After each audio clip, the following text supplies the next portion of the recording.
Tšau sõbrad, Eero siin Life is View perekonnast. Täna on mul teiega üks väga põnev teema jagada ja nagu te juba võite arvata, siis me räägime elektritõukeratastest.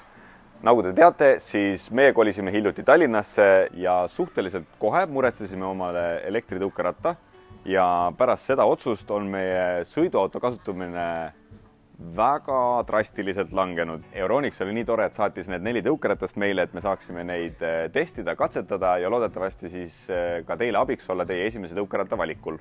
Ei muud, kui lähme asja juurde ja alustame ka otsast pihta, et mille järgi üldse peaks seda tõukeratast omale valima. Mina enda peas omale selgeks teinud, et on paar niisugust põhiomadust, millele peaks keskenduma ja esimene nendest on ilmselt rehvid.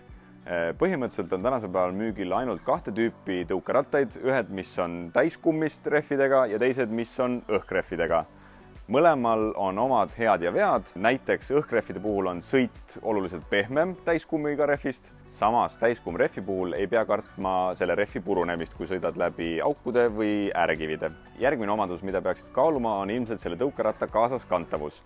Kõik need 4 tõukeratast siin minu ees käivad küll kokku, aga ilmselgelt on siin väga suur kaaluerinevus. Kui meil kõige kergem G-Pad Swan kaalub kõigest 12 kilo ja kõige raskem Inokim kaalub meil 26 kilo, siis on ilmselge kaaluerinevus. Kindlasti tuleb siinkohal nagu põhjalikult kaaluda, kuidas sa seda tõukeratast ise kasutad, kas sul on lift kodus, kas sa saad tööl seda kuskil ladustada, kuidas on autoga transportimine, ehk siis kõik need sellised pisemad asjad tuleb alati enda jaoks läbi kaaluda ja vastavalt sellele teha otsus, sest loomulikult igal tõukerattal on oma head ja vead. Kolmas oluline aspekt on loomulikult sõiduulatus. Kui sa kasutad peaasjalikult tõukeratast näiteks kodu- ja töövahet sõitmisel ja sa saad oma tõukeratast tööl laadida, siis tegelikult piisab täiesti sellest G-Pad Swanist, mis paberite järgi peaks sõitma kuskil 25 kilomeetrit. Järgmine oluline omadus, mida peaksid tõukeratta puhul kindlasti kaaluma, on selle sõiduulatus. Näiteks selle G-Pad Swani sõiduulatus on 25 kilomeetrit.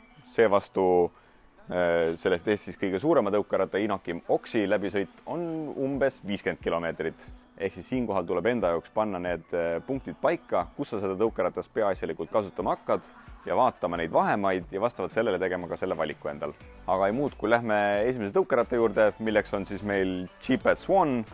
Tegemist on sellest Eestis kõige soodsama tõukerattaga. Euronics siis praegu hinnaks 399 ja minu arvates väga hea valik esimeseks tõukerattaks, mis G-Pad Swani kasuks räägib ja on väga hea kindlasti, on tema kerge kaal, mis teeb ta väga kaasaskantavaks ja ütleme nii, et ma pean mainima ka, et disaini poolest on kõikidest nendest tõukeratastest G-Pad Swan kõige voolujoonelisem ja tõesti silmale kõige ilusam vaadata.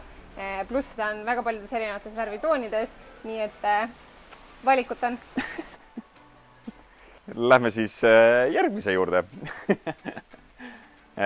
Siin on meil siis tegemist Xiaomi Mi 2 Proga.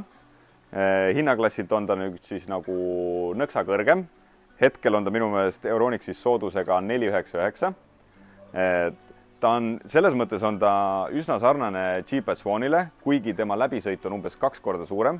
Tal on ka natukene suurema mootoriga, aga selles mõttes omaduste poolest on ta suhteliselt sama, et tal on täiskummist rehvid, ees on mootor, pöidlagaas. Kui jätta välja kõik need tõukeratta renditeenused, siis ma arvan, et see konkreetne tõukeratas on see, mida me tegelikult tänasel päeval linnapildis kõige rohkem ka näeme, nii et tundub, et tegemist on hea valikuga, populaarse valikuga ja järelikult ta siis teenib kõiki neid inimesi piisavalt hästi. Nii, järgmine tõukeratas on samuti G-Padi toodang, aga seekordne mudeli nimi on Joyride. Väike disclaimer, G-Pad Joyride osutus ka tegelikult meie peres valituks.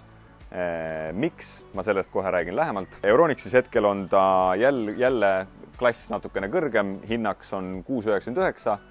Läbisõidu poolest on sarnane Xiaomile, mis on erinev Xiaomist on siis see, et tegemist on õhkrehvidega, mis teeb selle sõidu oluliselt pehmemaks ja see oli ka siis üks põhjus, miks me selle kasuks otsustasime.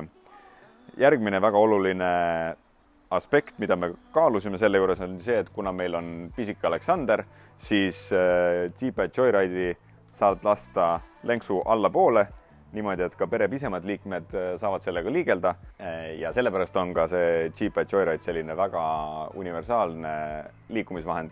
Ja kui paberite järgi on sellega võimalik sõita 40 kilomeetrit, siis ma võin täiesti omast elust lubada, garanteerida, et ma olen sellega sõitnud hommikuti tööle Sakku ja tagasi koju, ilma et ma oleks seda vahepeal laadinud.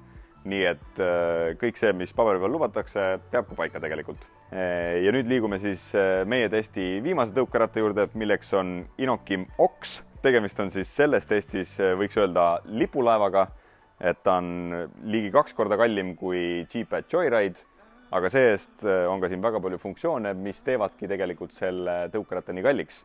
Ehk siis ainukesena sellest testist on temal amordid.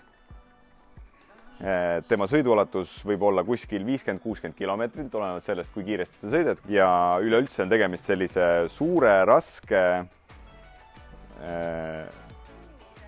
tummise asjaga, jah. Mis ühest küljest võib olla negatiivne külg, kui sul on vaja seda näiteks 5. korrusele jalgsi tassida, aga samas sõiduomadustelt on ta väga hea, sest see raskus ikkagi teeb selle sõidu selliseks hästi stabiilseks, hästi mugavaks, hästi pehmeks. Aga jällegi tuleb leida see kompromiss, saada aru, mis võimalused, mis vajadused sul on. Vot selline see video saigi. Ma loodan, et vähemalt kellelgi on abi sellest videost oma esimese tõukeratta valikul. Meil oli kindlasti väga tore nendega sõita, erinevaid neid tõukerattaid katsetada. Loomulikult suur tänu Euronixile, kes need meile laenas. Ja ei muud kui rattateedel näeme. Tšau!